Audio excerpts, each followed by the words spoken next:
Bueno, en esta oportunidad vamos a hacer un retroceso en el tiempo. Nos iremos al siglo XVIII para situarnos en las reformas borbónicas y el operativo Patagonia, que dentro de las consecuencias que generó fue la fundación del fuerte y población Nuestra Señora del Carmen, actualmente Viedma y Carmen de Patagones, y Florida Blanca, posteriormente refundada como San Julián. En su misión permanente de explorar nuevos y desconocidos mundos, de buscar nuevas formas de vida y nuevas civilizaciones, de ir audazmente donde nadie ha ido jamás.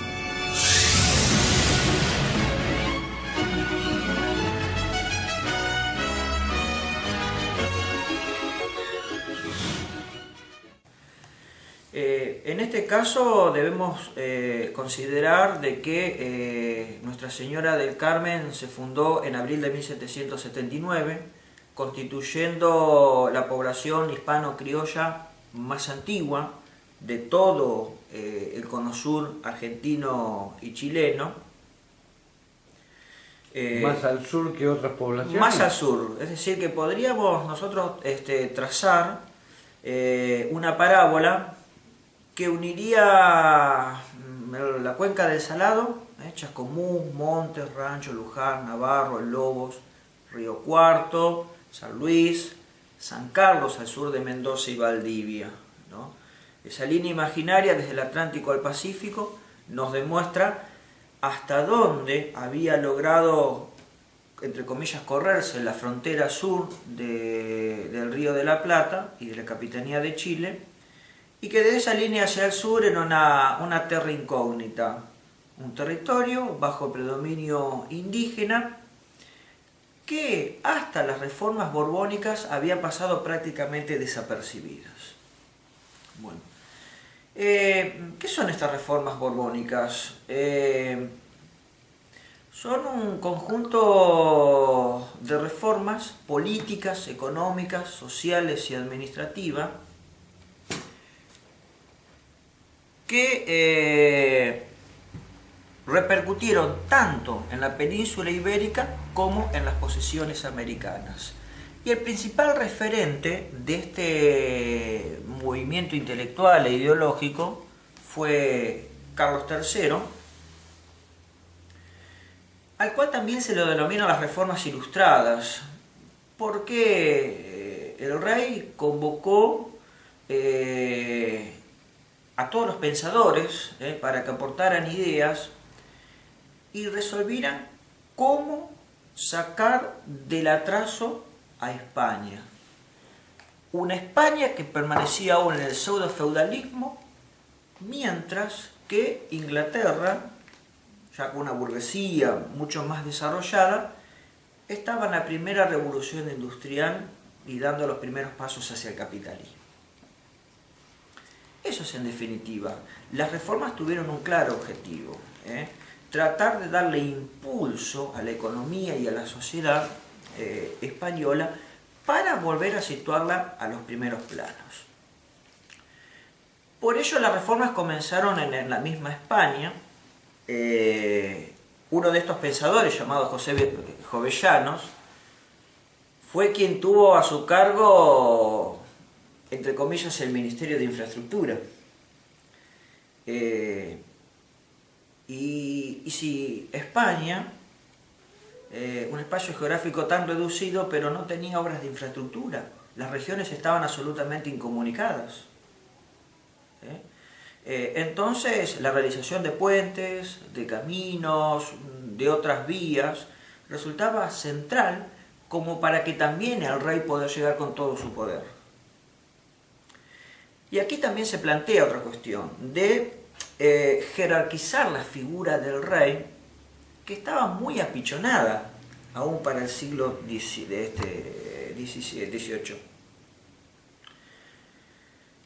Y por eso también se habla de las reformas desde el poder, es decir, de que el rey tuvo asimismo que luchar contra dos fuerzas muy poderosas y que estaban dentro de la península, la iglesia y los feudales.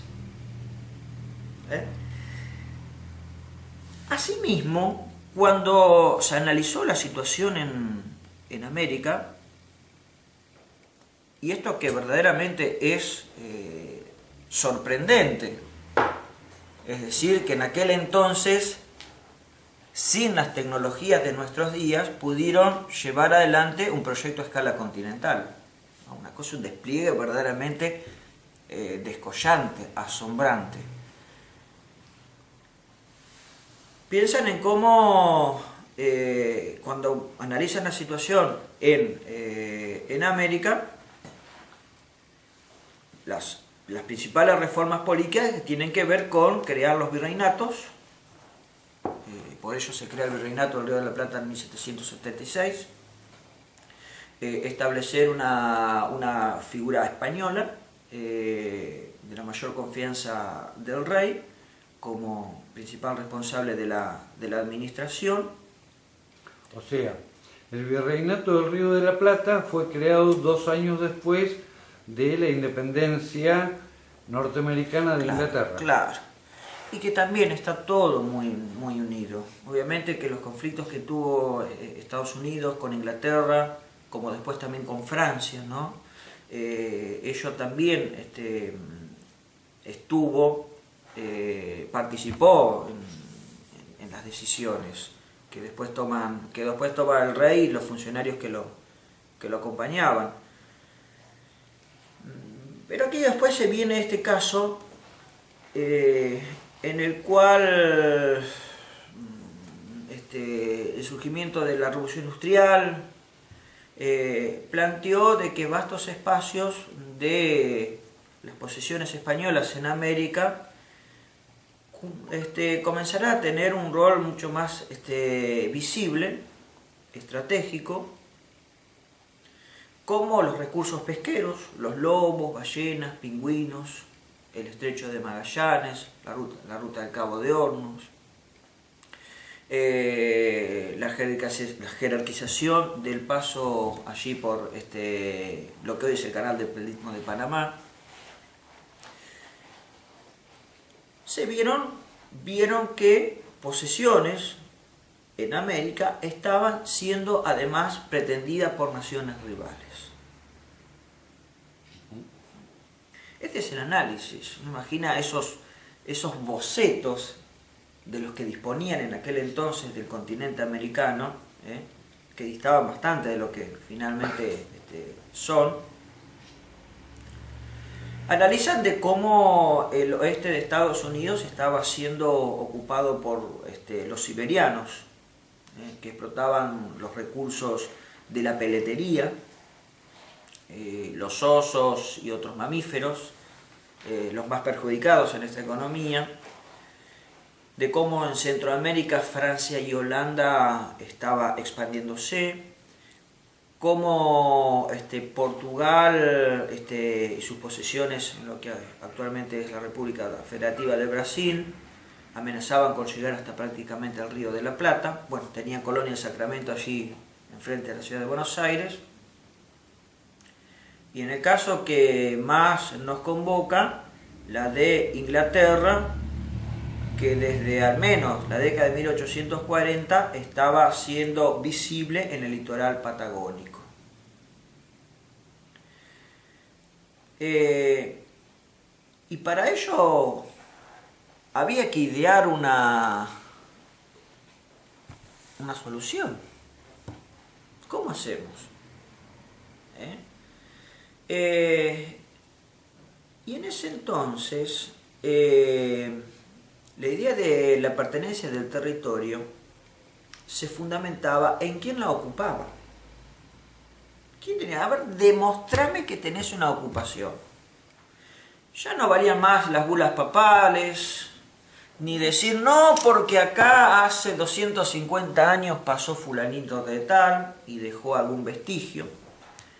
Sino había que mostrarlo con hechos concretos y actuales. Y allí es cuando se generó este plan de poblamiento americano que terminó generando 60 poblaciones desde la Alta California hasta el extremo sur del continente. En el caso de Alta California, allí tuvo una notable actuación los franciscanos. Y acá vale recordar también que la expulsión de los jesuitas de 1767 forma parte de estas reformas. Se expulsan los jesuitas, los franciscanos son la figura religiosa con mayor actividad, y en la Alta California se originaron San Antonio, donde juega Manu Ginóbili, San Diego, Los Ángeles, California, Monterrey, que hoy forma parte de la geografía mexicana, varias poblaciones en Centroamérica.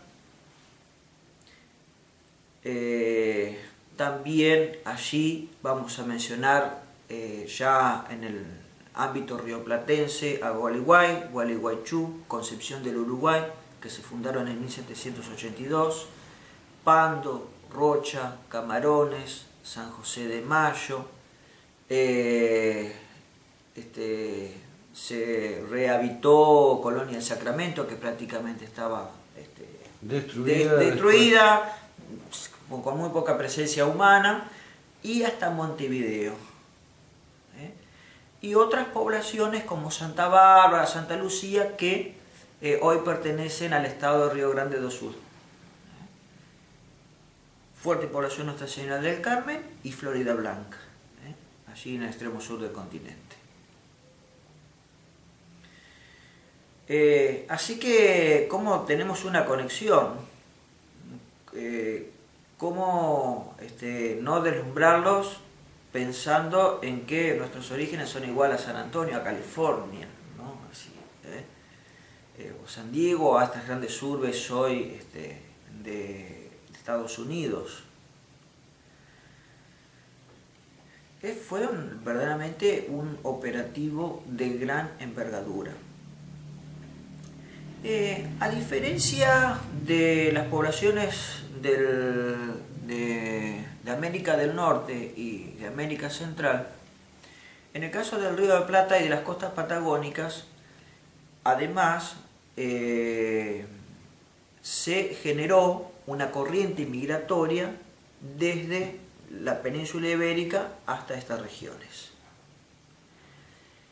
Como era imposible movilizar población, apelaron a la captación de familias civiles y agricultoras, principalmente en Galicia, Asturias y León, que eran esas regiones de España las más atrasadas, empobrecidas, pero paradójicamente las que tenían mayor densidad demográfica, en donde esta convocatoria llevó un endulzante, que eran estos beneficios que iban a recibir los que decidieran la mudanza, las casas donde vivir, las semillas, herramientas de labranza, la manutención durante un año, entre otras. Y claro, generaron esta oferta, fue muy seductora. Así que las familias, algunas de ellas llevan una durísima travesía para llegar desde el centro de España, para llegar, recordemos, caminos prácticamente inexistentes, obras que recién se estaban realizando, para llegar hasta el puerto de La Coruña y llegar al Río de la Plata. Se estimaba movilizar alrededor de 1.800 personas a la Patagonia, de las cuales finalmente tan solo lo hicieron 317. Bueno, ¿qué pasó en el camino con las restantes?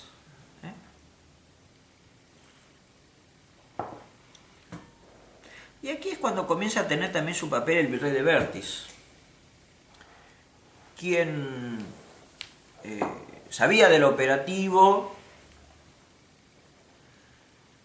para lo cual la cuestión de la Patagonia le resultaba lejano y fuera de las prioridades. Para Bertis no era una preocupación. Sus desvelos venían de la necesidad de poblar la llamada frontera sur del Río de la Plata, sobre el río Salado en ese entonces, la de generar un corredor más fuerte entre Asunción del Paraguay y Buenos Aires, y también la de fortalecer una línea de poblaciones en la banda oriental del Uruguay. Así que las familias, muchas de ellas que comenzaron a descender en el Río de la Plata, el virrey de Bertis les fue dando otro destino. Así que las comenzó a enviar a la frontera sur del Río de la Plata, a Chascomús, que reconoce como fecha de fundación 1782, un poquito después que Nuestra Señora del Carmen, Luján, Ranchos, Monte, que hasta ese entonces eran, podemos decir, guarniciones militares, solamente tenían soldados. A partir de 1782 reciben las familias agricultoras. Y se va fundando, y después, bueno, si queríamos generar una vía que nos llevara hasta Asunción del Paraguay, allí vamos a poder comprender de por qué se fundan estas Gualeguay, Gualeguaychú, Concepción del Uruguay, Paraná, entre otras poblaciones que van hacia la Mesopotamia, y de la fundación en la banda oriental del Uruguay de estas poblaciones que recién mencionábamos. A la Patagonia llegaron alrededor de 50 familias, 30 de ellas al Río Negro, las restantes hacia Florida Blanca.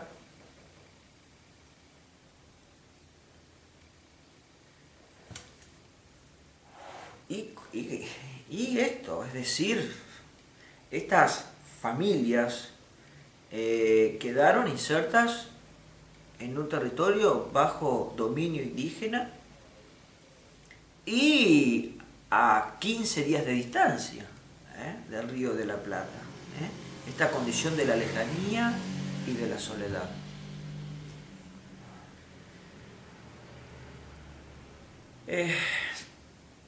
Estas familias civiles y agricultoras de fuerte carácter, con temperamento, siempre recordando de cuáles eran sus condiciones al momento de partir desde España, decíamos la pobreza, de familias que entendían de que las posibilidades en España estaban absolutamente obstruidas, de que durante generaciones y generaciones habían sido oprimidas por regímenes tan aberrantes como los señoríos feudales o el accionar de la iglesia que controlaba también la tierra. Esas historias familiares también estaban en las memorias de sus integrantes. Y esto es un punto a destacar porque cuando llegan aquí a la Patagonia también las condiciones fueron muy duras, muy severas, pero intuimos de que estaban mucho más preparadas como para poder afrontarlos. Y que en realidad las autoridades españolas, siendo conscientes de estas fragilidades, tenía que convocar a familias con este temperamento. Aquí llegan unas 30 familias.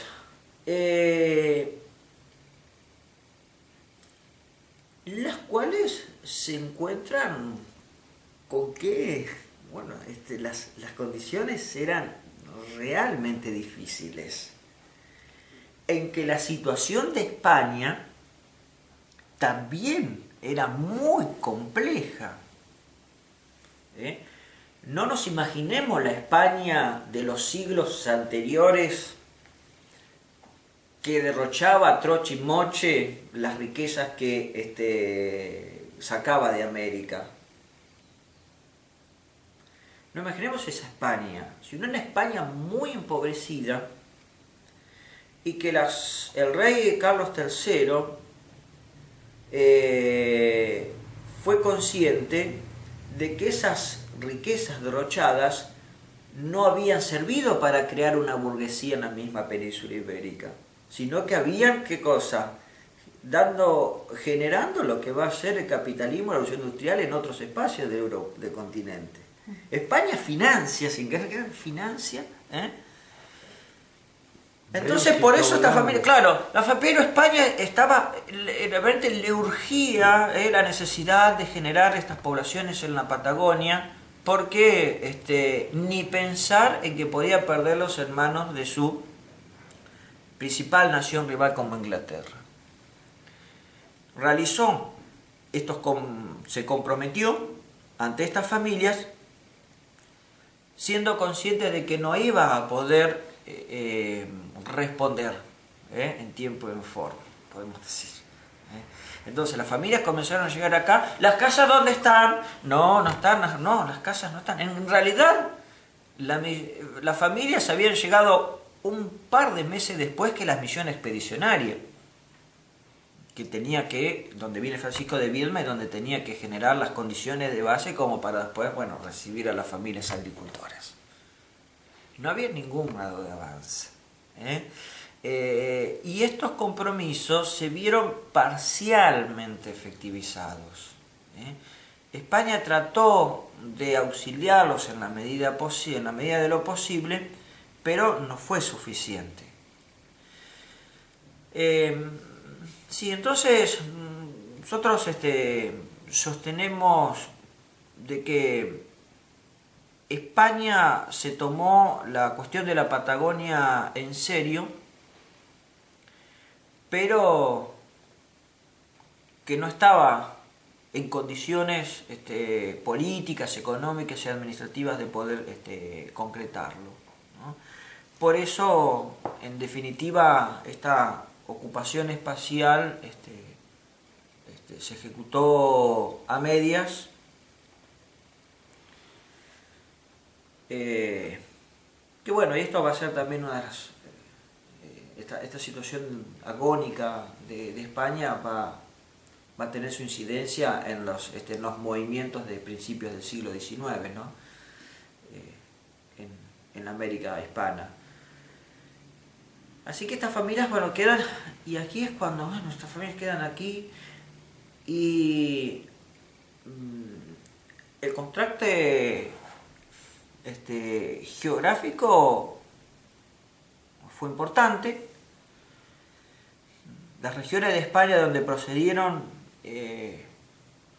verdaderamente las condiciones ambientales son muy duras, ¿no? Con temperaturas muy frías en invierno, que nieva, que llueve, muy cálidas en verano, con muy poca tierra apta para la agricultura. Así que cuando uno analiza cuáles son las condiciones que dejaron y en cuáles se insertaron en la Patagonia, claramente aquí se han visto sorprendidos, con el caudal del río Negro, con la amplitud del valle, con tierras muy fértiles, con la posibilidad de contar con maderos del río Negro para poder aplicarlos en la carpintería.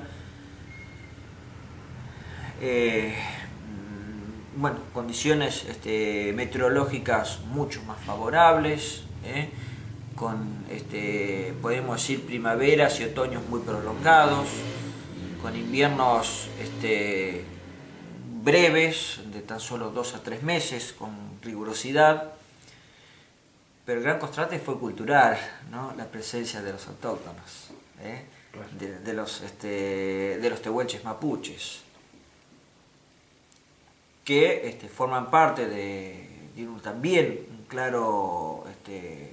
una clara participación en nuestra fundación, que esto por ahí, Ricardo, creo que vale dejarlo para otro momento para poder explayarnos, pero estas familias quedan aquí y inmediatamente se encuentran, bueno, imagínense un español de 1,60 m en promedio de altura, se encuentran con un tehuelche de 1,85 m, ¿viste? Fuerte, robusto, con una condición atlética, que en primer momento creo que se han visto como, bueno, un poco atemorizados.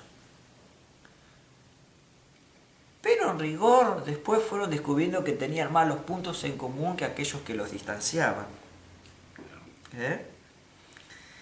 Y sobre todo, después, bueno, ¿cómo sigue la cosa? Bueno, el punto de inicio en la Patagonia sabemos que fue el de absoluta austeridad.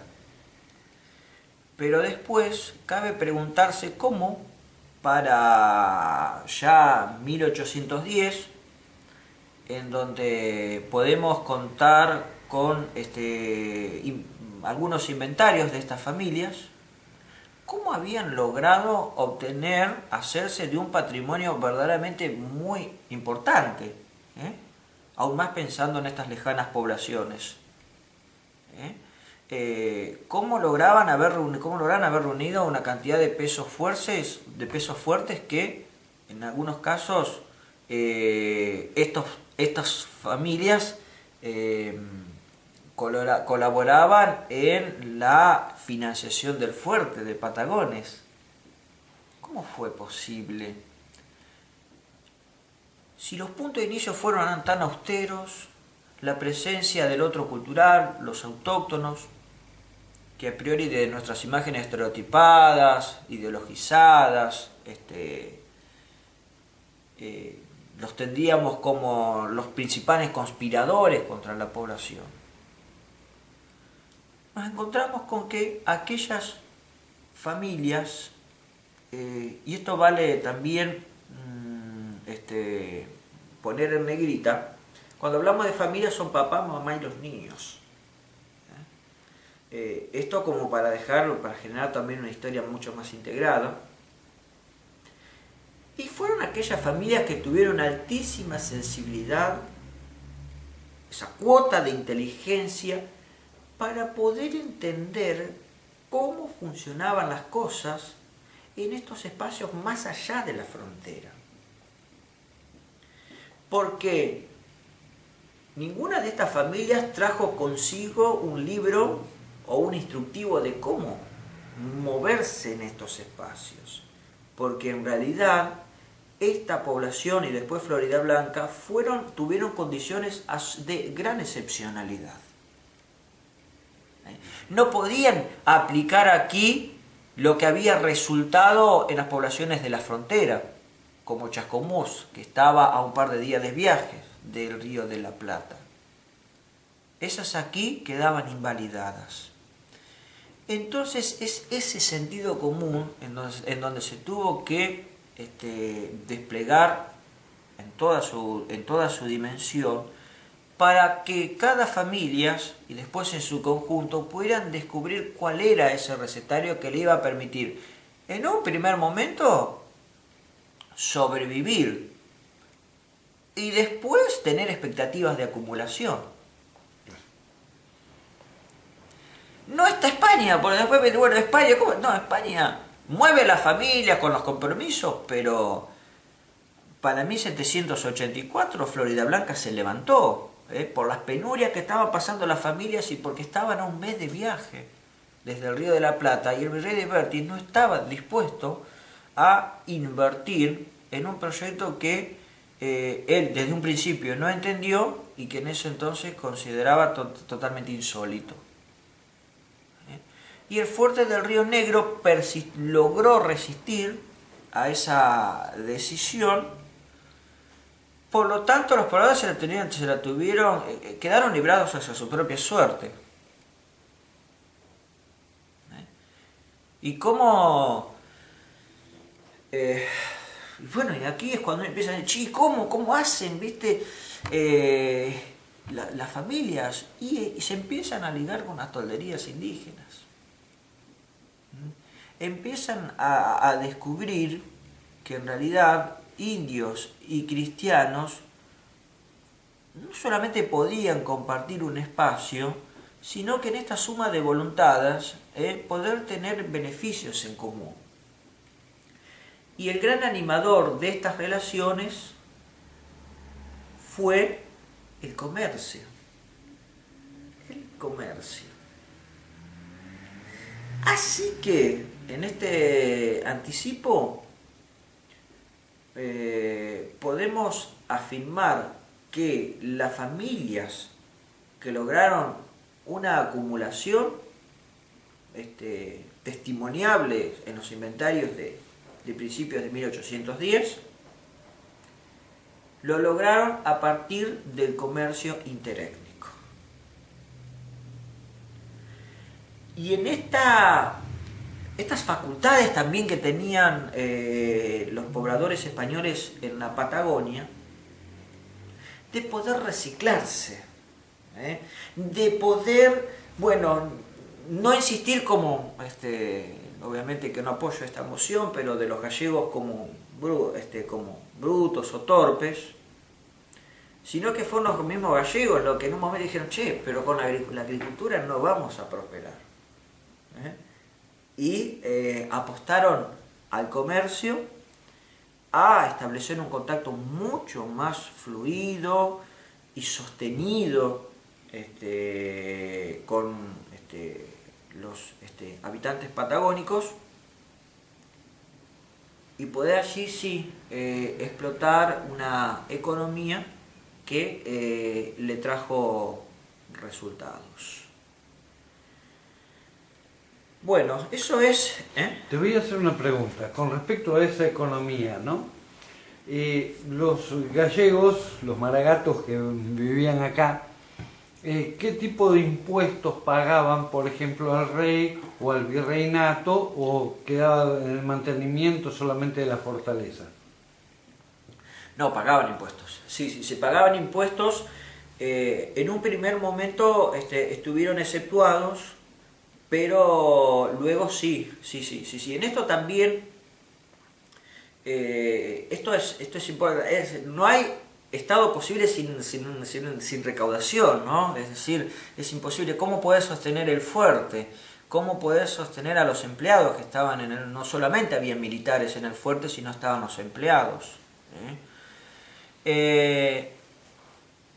Hubo una clara intención de España de favorecer a estas poblaciones, que como pudieron se trataron de sostener hasta 1810. Después de esto también, después de la Revolución de Mayo, es interesante lo que pasa acá. Porque desde 1779 hasta 1810, durante estas 3 décadas, España mantuvo el monopolio de la crianza del ganado, que es lo que se llamaban en aquel entonces las estancias del rey, que tendría que ver con generar allí la carne para el abasto, para los soldados del fuerte, para la población, el granero del rey, que era donde se trituraba el trigo, y después la harina era distribuida en la población, podríamos decir como una agencia social, entre otros beneficios. Y sí pagaban impuestos, claro que sí. La exportación, la salida de nuestro medio del trigo y de otros productos primarios tenían que hacer su aporte al erario. También pagaban impuestos los frutos del país, principalmente los cueros de guanaco, las plumas de ñandú, los tejidos, las jergas pampas, que eso era la incidencia de la economía con los indios. Esto y obviamente que otro de los temas es el del rol que cumplieron los africanos en la economía de nuestros primeros años. Como comentábamos en otra de nuestras intervenciones, los africanos están aquí desde la etapa de nuestra fundación. Mayormente los africanos estuvieron sirviendo a amos que tenía como principal economía el comercio, los pulperos,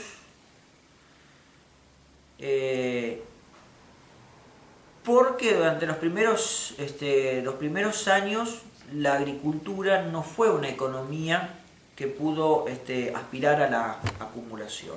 Es decir, que un agricultor no podía adquirir un negro. No podía. No le daba el bolsillo.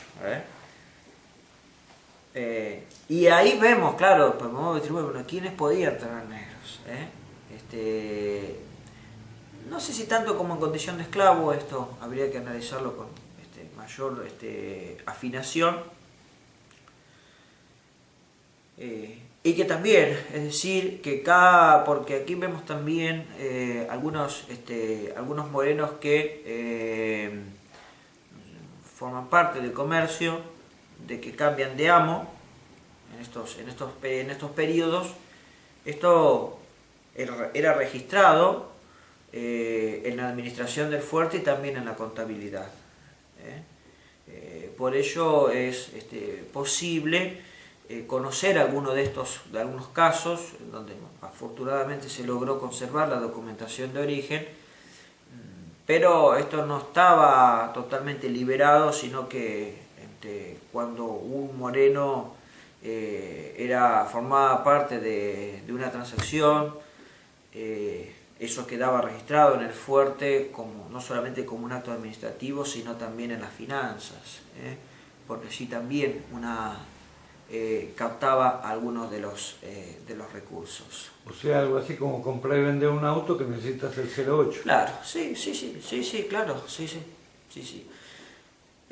Bueno, eso es interesante, ¿viste? Del primer periodo, sobre todo las familias, ¿no? De que, bueno, como para ir en resumen, es decir, que las primeras familias españolas que se establecieron definitivamente en la costa continental de la Patagonia, llegaron aquí formando parte de las llamadas reformas borbónicas, y que de no haber sido por estas reformas seguramente la ocupación española hubiera demorado mucho más, o tal vez, ¿por qué no?, hubiera debido intervenir ya después de 1810. Eso.